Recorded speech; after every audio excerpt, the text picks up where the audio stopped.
ये कहानी है एक ऐसे आदमी की जो अपने दिमाग और ताकत से अपने इलाके का राजा बनना चाहता है। लोग उसे एक तरह से राजा मानते थे, लेकिन भले ही वह सबके लिए बलवान क्यों ना हो, बीवी के सामने वह सबसे ज्यादा भीगी बिल्ली बन जाता था।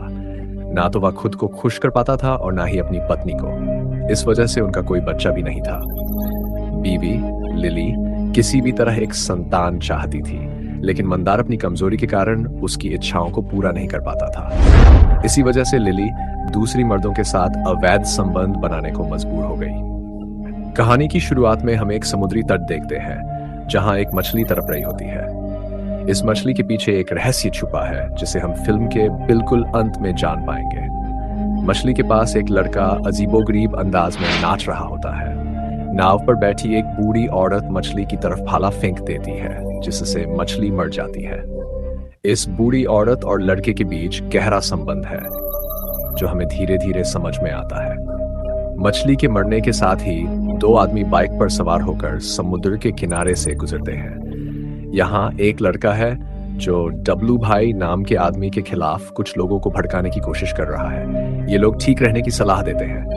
बाद में हमें डब्लू भाई दिखता है, जो समुद्र के किनारे मछली के व्यापार में शामिल है, साथ ही कई गैरकानूनी कामों में भी लिप्त है।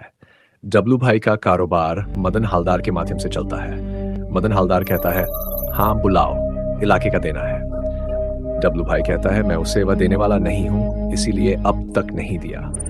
तभी डब्लू भाई का बेटा वहां आता है और गुस्से में शराब पीने के लिए पैसे मांगता है।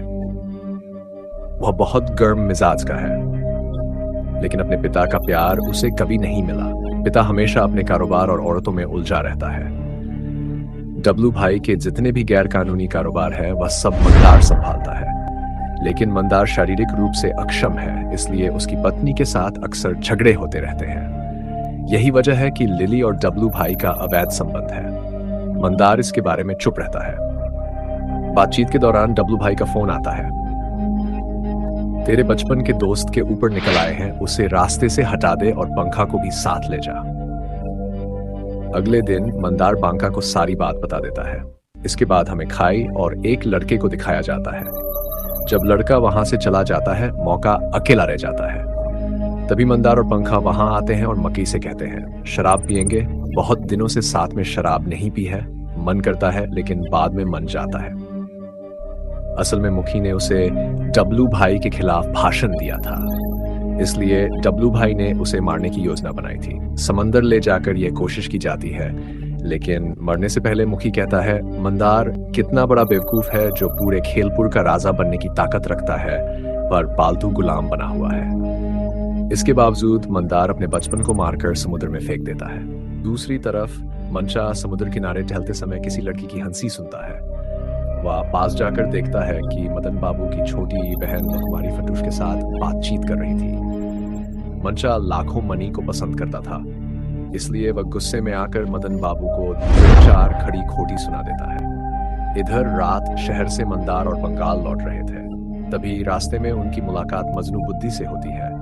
जब मंदार मजनू पूरी को 100 रुपये देता है, तो वह कहती है, ये भी तुझे 50 रुपये मिलेगा और तुझे 50 रुपये मिलेगा। मजनू भाई वहां शराब पी रहे थे। डब्लू भाई मंदार और पंखा को 50,000 रुपये देता है। दोनों हैरान होकर एक दूसरे की तरफ देखते हैं, क्योंकि मजनू बुद्धि की बात सच हो गई थी। मंदार को पैसे देते हुए कहा जाता है, इस लाली को दे देना। उसी रात मदन बाबू मंदार को फोन करता है, कुछ दिनों के लिए सूधती नाम की जगह पर छुप कर रहो। अधिकारी मुकद्दर बनर्जी इस मामले की जांच के लिए आता है। वह पैसों का लालच ही नहीं, पर औरतों का शौकीन है। इसके बाद मकी की लाश समुद्र किनारे पड़ी दिखती है।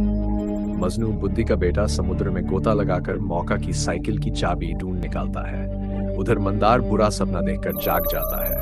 उनका मुख्य मुद्दा है मौका की हत्या की जांच करना। डब्लू भाई के मछली के कारोबार में सबसे बड़ा जोड़ा फेरी केंद्र है।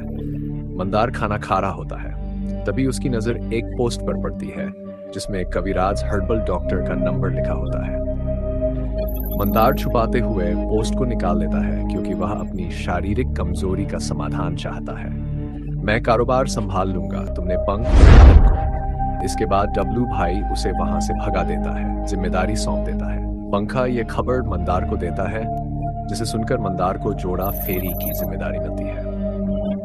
डब्लू भाई की पत्नी जानती थी कि उसके और डब्लू भाई के रिश्ते अच्छे नहीं चल रहे थे और वह कुछ नहीं कह सकती। रात की सीन में W5 और लाली इंटीमेट होते हैं। लाली डब्लू भाई से बच्चा मांगती है, लेकिन डब्लू भाई मना कर देता है।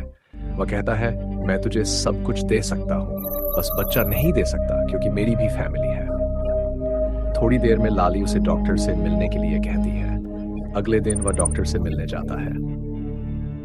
मंदार जवाब देता है, कल सुबह आ जाऊंगा। इसके बाद हमें मजनूपुरी के लड़के को दिखाया जाता है, जो बताता है कि राजा लौट रहा है। मजनू बुद्धि पेड़ से उतरता है। राजा यानी मंदार घर वापस लौट चुका होता है और इस बार वह लाली के साथ शारीरिक संबंध बनाता है। लाली कहती है, तू राजा बनेगा, डब्लू भाई का डर खत्म हो चुका है। अगर तू मेरी बात मानेगा तो मैं तुझे बच्चा दूंगी।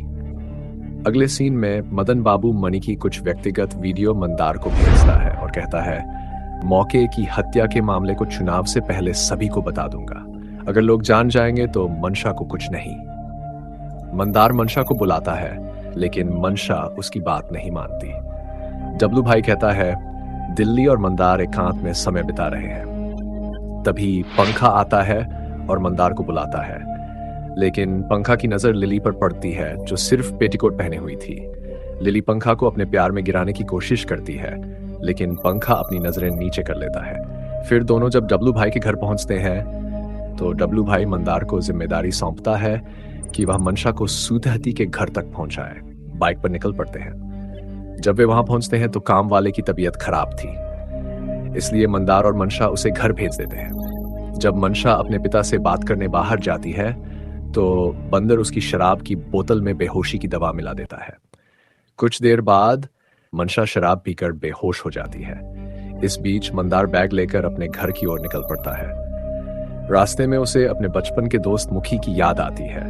वह सोचता है कि उसकी शादी में उसने कितनी मस्ती की थी। उसे याद आता है कि शुरुआत से ही डब्लू भाई उसकी पत्नी पर बुरी नजर डाल रहा था। मंदार समुद्र के पास अपने घर की ओर जा रहा होता है। तभी समुद्र किनारे मुकद्दर बनर्जी एक लड़की के साथ इंटीमेट हो रहा होता है।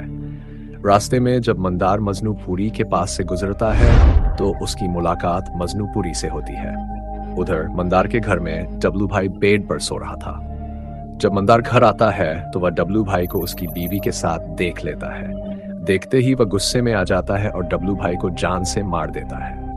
बबलू ड्राइवर इंतजार कर रहा होता है। डब्लू भाई की बीवी का फोन आता है। घर के अंदर आता है और देखता है कि डब्लू भाई मर चुका है। ठीक उसी समय मंदार पीछे से उसका मुंह दबाकर एक गोली चला देता है। यह सीन यहीं कट हो जाता है। अगले सीन में डब्लू भाई का डेड बॉडी समुद्र के किनारे पड़ा होता है। सभी लोग वहां इकट्ठा हो जाते हैं। इंस्पेक्टर मुकद्दर बनर्जी भी वहां पहुंचता है। वह देखता है और उसकी बाहों में बेहोश होकर गिर जाती है। इंस्पेक्टर मुकद्दर उसे संभालती है और उसकी प्राइवेट पार्ट्स को छूने लगती है। इधर पंखा फंटूश को बाहर भेज देता है क्योंकि उसे जोड़ा फेरी की जिम्मेदारी दी गई है। पंखा डरता है कि मंदार कहीं उसे भी ना मार दे। डब्लू भाई की पत्नी मदन से कहती है, मेरी मनशा को इस इलाके में मत आने देना क्योंकि वह उग्र स्वभाव का है और चुनाव से पहले कोई परेशानी ना खड़ी करे। जब मदन मनशा को कॉल करता है तो मनशा का होश वापस आ जाता है। असल में मंदार ने मनशा की शराब में बेहोशी की दवा मिला दी थी ताकि वह घर से बाहर जाए भी तो कोई प्रतिरोध ना कर पाए। मंदार मनशा से कहता है कि वह फिर घर में जाकर सो जाए। फिर मनशा मंदार को जगाकर कहती है, मांड, मेरे पिता को किसी ने मार डाला है। मंदार मनशा से कहता है, मुझे दिन का समय दे, जिसने डब्लू भाई को मारा है मैं उसे खुद मार दूंगा। इसी बीच पंखा फंटूश को बस में चढ़ा देता है। जयपुर के जोड़ा फेरी में काम करने वाले लोग कुछ देर के लिए मौन रखते हैं। फिलहाल जोड़ा फेरी की जिम्मेदारी मंदार को सौंप दी जाती है। यहां मजनू बुद्धि की बातें सच हो जाती है और मंदार राजा बन जाता है। कुछ समय बाद मंदार इंस्पेक्टर मुकद्दर के पास पहुंचता है। इंस्पेक्टर मुकद्दर ने उसे बुलाया था। धर्मेंद्र कहता है कि उसे पता चल गया है कि इस हत्या को मंदार ने नहीं किया है। वह मंदार से रिश्वत के तौर पर लिली मांगता है। मंदार गुस्से में आ जाता है और इंस्पेक्टर मुकद्दर से कहता है, अगर मुझे तुम्हारे पास रहकर काम करने का मौका मिलेगा तो यह तुम्हारे लिए फायदेमंद होगा। रात को मदन बाबू इंस्पेक्टर मुकद्दर को अपने घर खाने के लिए आमंत्रित करते हैं। मुकद्दर खाने का आयोजन खत्म करता है। बाहर जाते हुए वह कांस्टेबल से कहता है, इनके ऊपर थोड़ा ध्यान रखना। मदन बाबू मजनू से कहते हैं, तो फिर हमें उससे मिलना चाहिए। रात को जब वह बाहर जाते हैं तब फंटूश लखमानी के घर आता है। वहीं वह रात इंस्पेक्टर मुकद्दर के साथ समय बिताता है। दूसरी ओर मंदार मजनू बुद्धि को बुलवाने आता है, लेकिन वह वहां नहीं होती। मजनू बुद्धि का बेटा वहां खाना खा रहा था। मंदार उससे पूछता है, पूरी कहाँ है बेटा? बेटा जवाब देता है, क्या तुम मेरे बारे में जानते हो? तुम मजनू बुद्धि का बेटा हो। मंदार कहता है, मैं सब जानता हूं। तुम कमजोर हो, तुम राजा नहीं हो, कोई और राजा है और वह तुम्हें मार डालेगा। लड़का जवाब देता है, तुझे जल्द ही पता चल जाएगा, तू जरूर मारेगा। मंदार कहता है, मुझे कौन मारेगा? मैं पहले ही उसे मार डालूंगा। लड़का कहता है, तुम नहीं मर पाओगे। मंदार पूछता है, मुझे कब मरेगा? यह सब कब होगा? लड़का कहता है, पहले तुम्हारी बीवी तुम्हारे सिर पर चलेगी और तुम पैरों तले रहोगे। यह कहकर वह दौड़ते हुए वहां से भाग जाता है। तब पंखा मदन बाबू से मिलता है। कांस्टेबल फोन करके इंस्पेक्टर मुकद्दर को इसके बारे में जानकारी देता है। इंस्पेक्टर मुकद्दर ये जानकारी मंदार को देती है। रात में मंदार ने भाई की ड्राइवर को नहीं मारा, बल्कि फंटूश को मारने के लिए भेजा था। दूसरी ओर जब मदन और पंख घर लौटते हैं तो उन्हें पता चलता है कि ड्राइवर गलती से फंटूश की जगह पंखा को मार देता है। मंदार शराब पी रहा था।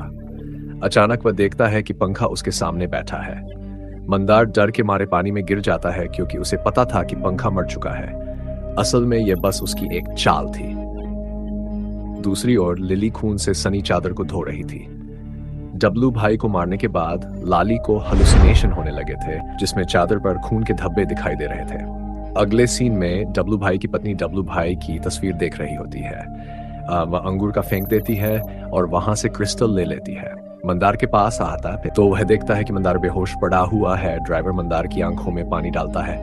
मंदार को होश आता है और वह उठकर बैठता है। ड्राइवर बताता है कि उसने फंटूश को मार नहीं सका। वह मंदार से माफी मांगता है, लेकिन मंदार ड्राइवर की कोई बात नहीं सुनता और उसके पेट में बोतल तोड़कर घुसा देता है।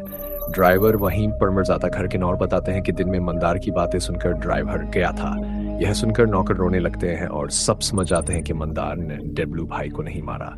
मंदार घर लौटता है और देखता है कि वे चादर में उस डब्लू भाई को मारा था। पूछता है, क्या हुआ, पागल हो गई हो? चादर में डब्लू भाई का खून का दाग नहीं जा रहा था। इस पर मंदार लाली को गले लगा लेता है। दूसरी ओर हमें मजनू पूरी दिखाई देती है, जो अपने बेटे को मार रही थी, क्योंकि उसने मंदार को रक्षा के बारे में बता दिया था।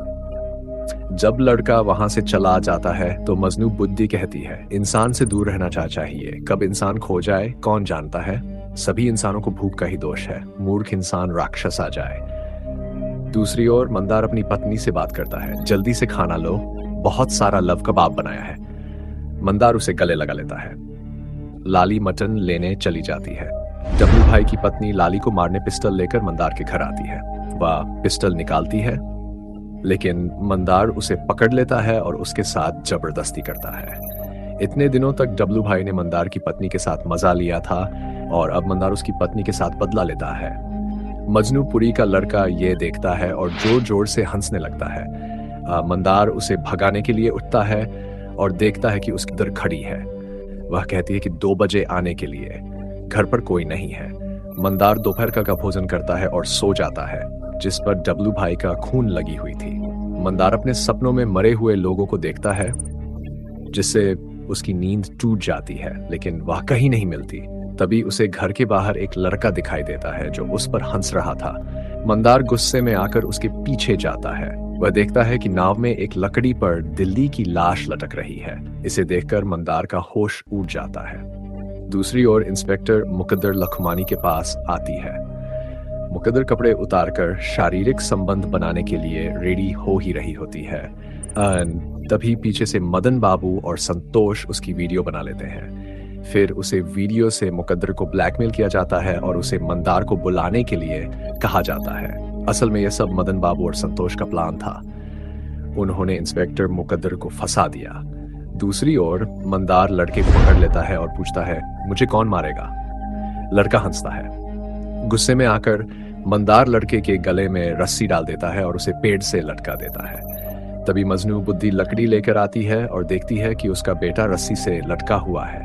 मंदार कहता है, इसे छोड़ दूं तो कल तेरा पूरा होगा, लेकिन वह किसी की भी बात नहीं सुनता और लड़के को मार डालता है।